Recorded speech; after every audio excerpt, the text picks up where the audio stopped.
we've unscrewed the old rails. I'm going to take it off, and what I recommend a little bit is to take a knife and just clean up the plastic edges. It'll give you a little bit smoother smoother install, and because the base of these, this is open, our bases here are solid starboard, so we want that to ideally lie flat. Okay, so we've cleaned up our holes just to make a nice snug fit, a nice flat fit. Again, this is made from marine grade starboard, so basically it's sun resistance, it's super durable, much more so than even HDPE. A little bit more expensive, but I think it pays off in the long run. So a good thing to do is just put it on, check your hole alignment. You're not going to align 100% perfectly probably. What we want to just check is that generally, I'll go through how we've done our stuff after. One of the things to watch for, we have seen the odd situation where the screws have gone in from the factory and they're at quite an angle. So if that is the case, you might have to re-drill the odd one and just to create a vertical spot for the screw to go in. These are self-tapping. The other thing I should point out, that if you do ever have one that's stripped, we've made our holes four-dimensional, or I guess three-dimensional, in terms of the circumference here will handle, these are number 10s, it'll handle a number 12 screw to go in there if necessary. So we've tried to accommodate and think through all the various options. So once our spacer is in, basically put our top plate on. So we recommend starting with your ends. As you go through the initial ones, we recommend basically just get everything set in first. Don't screw them all the way down. Start with your ends.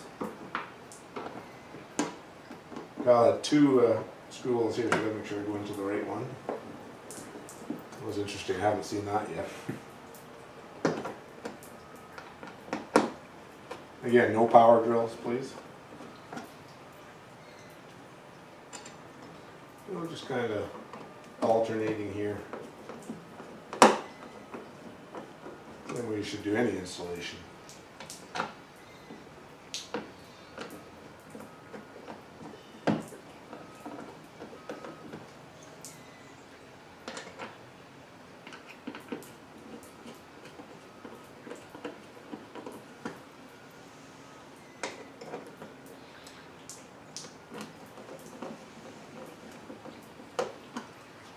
So last one going in here, so we've got everything into the original holes.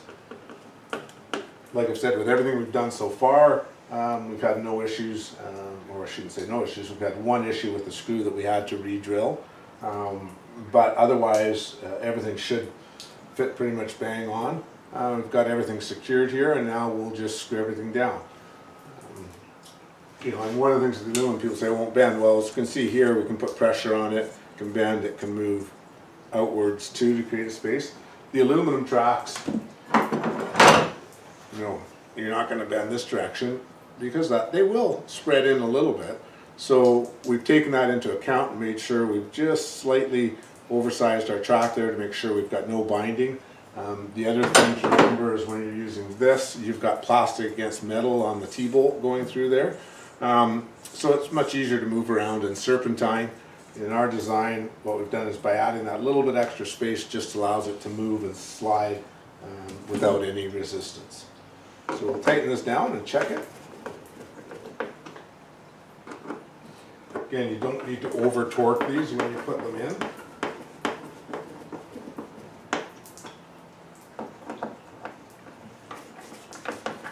And again, I just go through things in sort of alternating order.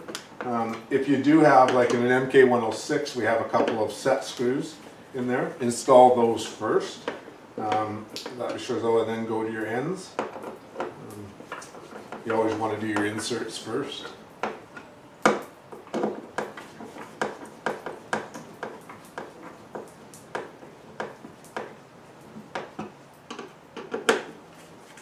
So basically these have all tightened down into their original screw holes, you can tell, so that's good.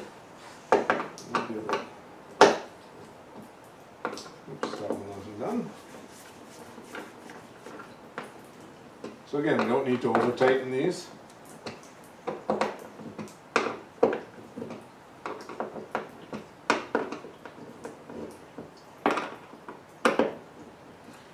And then we'll take our gear head wherever we put it.